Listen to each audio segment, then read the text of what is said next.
So back in the days when I was running my own business, over time I decided that it was best for me and my company if I don't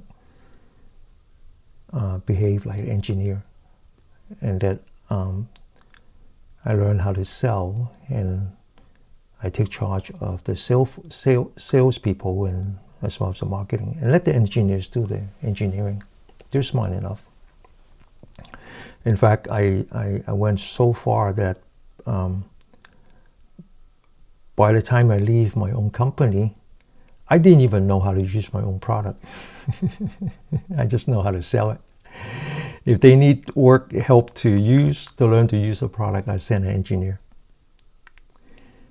So I developed a skill in selecting the right salesman. Turns out that there are two tricks to it. One is that you actually have to find someone who's totally worthless to be a good salesman. I don't mean that it is in an insulting way, but it's a reality. Because if the person is an engineer and you send them out to sell, the first thing they're going to do is they're going to come back and argue with their engineers and tell the engineers how the product sucks and that's why the customer won't buy it. And he's going to come back with all kinds of suggestions of how to change the product because he himself is an engineer. What they don't understand is that we will always improve the product, but first we got to clear the inventory. So the salesperson is not about selling the perfect product, but about selling what we have. And so that was one of the things that I learned is that you can't take a technical person and send them out to sell. You got to send a person out there. If they don't close a sale, they have no place to go. That's how you do sales. The second thing I learned is that the salesman has to know how to listen. Oh, they know how to talk too. They need to know how to talk. They need to be an extrovert. They need to know how to present themselves and get the customer talking. But once the customer talks, shut up and listen. So when I interview a salesman, I would talk to them over a drink, whatever, get them to talk, ask a question, and the minute they talk, I talk. Cut it. And they react differently. Some people will continue to talk as if they want to finish the sentence. That guy's not listening.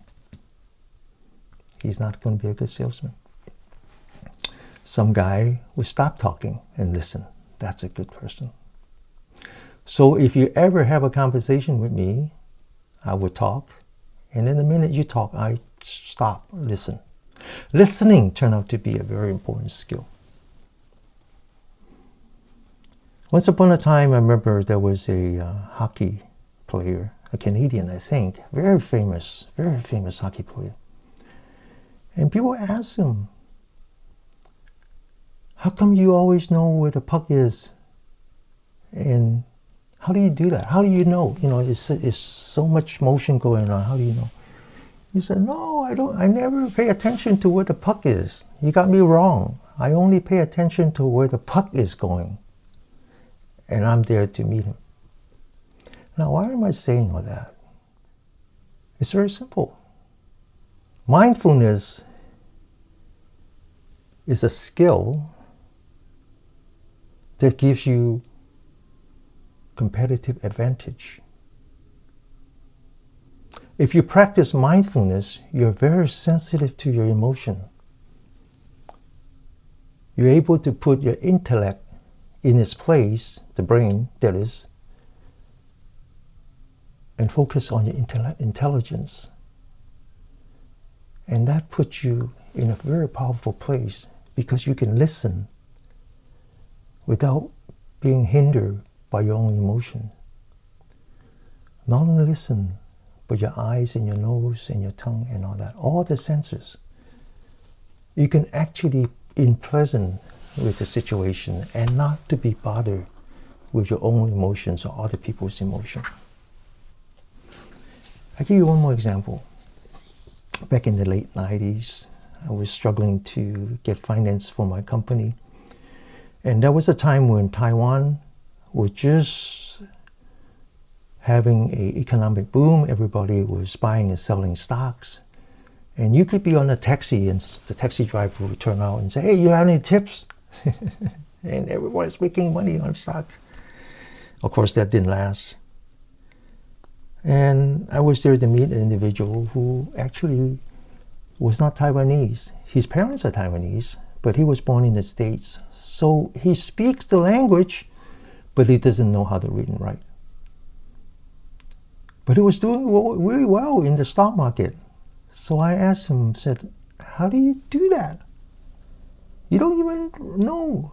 He said, well, because I don't know how to read and write. I don't read the newspaper. So whatever emotions are out there, whatever hype's out there, doesn't bother me. I focus on looking at the numbers and make investment not based on the emotions that are outside, not be affected by it. These last month or two, maybe not even two, I forgot when that happened, but I put that on my mind. But anyway, we have a new president, and it hasn't been that long. We're so focused on what's happening, being so overwhelmed by the chaos. We never pay attention to what's going to happen. What are they preparing for? Because it looks so chaotic. We have the world's richest person forming a department that is not even a department, focused on efficiency of the government. What is he doing? He hired a bunch of young people, less than 20 years old, that know nothing about government, and they're trying to efficientize the government. How is that possible? We don't pay attention to this group of young people. These are the best of the best. They are geniuses. These young people used to work for Elon Musk in his other companies, and he recruit them. They are so smart that the shareholders in his other companies are suing him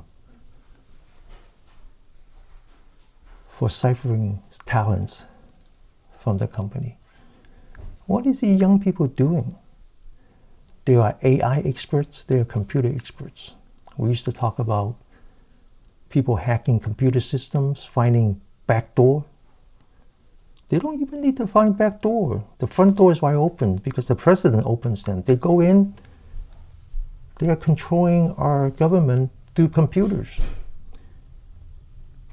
They're doing open heart surgery on a government with our eyes open, redirecting the arteries, because the arteries are the money. They're redirecting money. And you would say, well, how can they do that? The executive branch cannot do that. If the legislative branch allocate money, they cannot just say, no, we're going to use it for a different purpose. That's against the law. That's against the Constitution. And sure enough, as soon as they do that, we sue them, and the court says, no, you can't do that. That's against the Constitution. So why are they doing that? They're waiting for something. This is just a warm-up. They're waiting for something. They're just getting their chess placed in place. The executive branch have unlimited power in the case of national emergency. They're not even testing the boundary. There will be no boundaries. They're going to get away with everything once there is a national emergency. Just like Hitler. Hitler was popularly elected, and he created a national emergency to get absolute power. And this is what's going to happen. Oh, you mean the Chinese are going to attack America? Or is it the North Koreans going to set up a bomb and create a national emergency? No. That national emergency is going to be created internally. Keep your eye on the puck. Figure out where the puck is going, not where it is today. There's a national emergency coming when the Congress has to approve once again the debt ceiling. And they're not going to be able to agree because the Democrats won't play along. Because they know that whatever they do, whatever compromise they do, Trump is not going to be executing on that. So why bother? So we're not going to be able to raise the debt ceiling, which means that we're going to be in default. Well, the country cannot be in default. That creates a national emergency. All the check and balances in our country means nothing when evil people are in charge.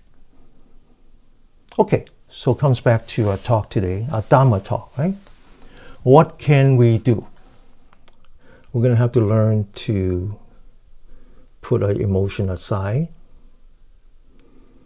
and not use a brain, a thinking mind, but tap into something much more powerful. And that's why today's talk is about weaponizing mindfulness. You know that once Trump was elected, I turned around and changed the format of the class, not so much the exercise part, but the Dharma talk. The title of the class changed. I talk about Shambhala warriors. Shambhala warrior is a Tibetan prophecy that says deep in the Himalayas, there live a group of enlightened beings who are trained with the most powerful weapons of all. They're trained to put aside the intellect and focus on the intelligence. They're equipped with weapons on both hands. So that's why when you see Tibetan monks, they use their hand. They have on one side a tool that looks like a kind of a short thing with a sharp end. And then the other hand, they do their hand gesture. That symbolizes the wisdom and the compassion. And the prophecy is that they train themselves, to provide healing and renewal when the world is self-destruct due to corruption and greed. But they also said, the prophet said, that these Shambhala warriors are already here. They are among us, and you can't tell by their appearance. Meaning that this fight that we have in front of us, we are no match. We are no match. We're just going to see it unfold in front of us. We're focusing on the wrong thing. But they had a master plan. They've been preparing this for 12 years. They control the legislation. They control the judicial. They control, obviously, the executive. They control the media. And they control our emotion. What more is there? But we need to fight. This is for me, this is the country that I escaped from. America is the only country that exists that had true representative democracy. It's an experiment that is about to fail. And we need to get prepared for this. Just like the Shambhala warriors. We need to learn to put aside our emotions and see clearly what's going on and have a chance to get back our country. So what do these people do? These Shambhala warriors do in their training. They practice meditation. That's what it says, time for more meditation. And meditation is not an escape. Meditation is actually to engage. Engage your own emotion, put that aside so you can see the world more clearly and make better decisions. So they practice both mindfulness and loving kindness meditation. They have ideals, non-religious ideals, that they weaponize. Things like the bravery. They have to be brave. You have to learn to speak out. You have to behave like a warrior, not to kill people, but to protect yourself, protect your family, protect your neighbors, protect an idea. You have to be willing to contribute so that this is not about yourself, not about your ego. It's about service. You have to believe in the basic goodness of human being, of humankind, of your fellow citizen. That's what I said. This election was lost on the difference of 100,000 people. Once upon a time, someone says there is no blue America and there's no red America. That's wrong. There is a blue America. There is a red America. We know this. It's half and half. Sometimes we're one way and sometimes we're the other. This time it's 100,000 people. That was it. So you have to believe in the basic goodness of your fellow citizen. You have to be conscious of what you want to do, your intention and your dedication to relieve suffering, to heal the world, to be present and not to be entangled by your emotion, and to have the courage to confront those who are causing suffering. You have to be virtuous in your own action. We don't kill, we don't steal, we don't have sexual deviance. What I meant is outside of a marriage. That's what I mean. I don't mean it by anything else. We have to be true to our family. We have to be virtuous in our speech. We don't lie. We don't speak with two tongues. We don't flatter. And we don't speak to hurt. And we have to be virtuous in our mind, that we are thinking always about compassion and loving kindness and empathy and equanimity. So we practice. So I talk about the 37 factors of enlightenment, how it's separated into 7 overlapping puzzles. And one of that is called the 5 spiritual faculties. And I talk about the first 3 being the foundation of a practice, starting with faith and confidence. Then mindfulness, which means anchoring your mind, either on your body or your breath. And the bridge between them is diligence. One breath at a time, one breath at a time. Those 3 elements forms the foundation, just like the concrete. You have the cement, you have the sand, you have the rock. And one of the benefits of having that foundation is that you become super sensitive to your breath and your body. People talk about emotional intelligence. When they talk about emotional intelligence, they talk about how to use your emotion intelligently, but they don't understand the word intelligence almost means insight into something, like the Central Intelligence Agency. When you practice that triangle of mindfulness, faith and confidence, and diligence, your body and your breath becomes your intelligence agent. That when someone speaks anger, it affects you, but your body tells you right away, hey, be careful.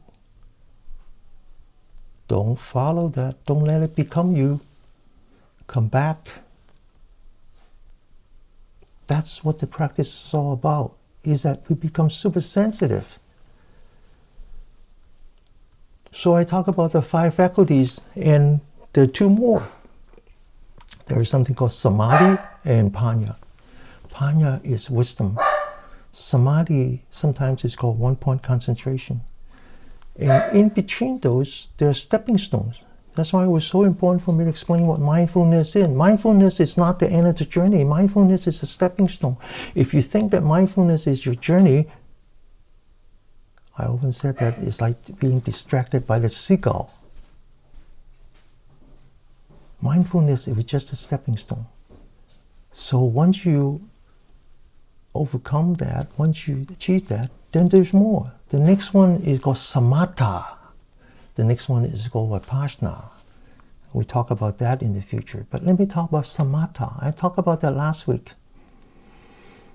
Samatha has to do with calming, ceasing, serenity, tranquility, and mindfulness, awareness. So the Chinese word means to cease, to stop. I mentioned that Zen meditation, the Japanese Zen meditation, comes from the Chinese meditation called Chan meditation. Chan is chana, which comes from the Sanskrit word jhana, which means sentimentation. Sentimentation. Just let your thoughts, especially the non-virtuous thoughts, settle down. In the sixth patriarch, the first patriarch was Bodhidharma, as you know, a North Indian. The sixth patriarch was someone in the Tang dynasty who did not know how to write. So he never read any of the sutra.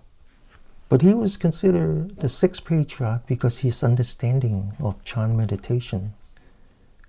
And he called samatha, even translate into English, silence. But they actually use the word, there's a combination of two words. One is black, one is canine, the dog. Now, it doesn't mean black dog, because the word black actually means determinants and dedication. So when you talk about going from mindfulness, going from the foundation towards wisdom, the stepping stones is samatha before you get to samadhi. And samatha in Chinese is written as two words, which represents a guard dog that is both dedicated and loyal. He describes the practice as guarding your senses. So I grew up with a lot of dogs in my neighborhood back home. And there are times when I have to go to school really early to go to a field trip. It's a very scary process. You go out the street, all of a sudden you see these shadows. They're all dogs, and they will chase after you. You run. So you learn to grab something as you walk. And you notice that the wild dogs will chase after you. Doesn't matter. The guard dogs, they don't. They will guard the doors, and when you go by, they will go this. And then you just get past them, and they will remain and guard the door. That's the practice. That's the practice. Whatever it is that happens outside, all the chaos that is happening outside, all the hate and violence, they're just to distract you. They're trying to get you to be their play toys, because it's the billionaire's playground now. You don't want to be distracted by that. So think about yourself as the guard dogs, as the loyal, dedicated guard dogs, guarding your senses. In Chinese, they're called the sense doors.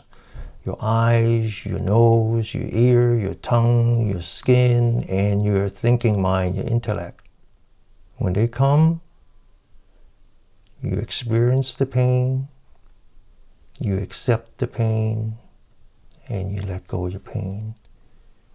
And you use your body and your breath as intelligence agents.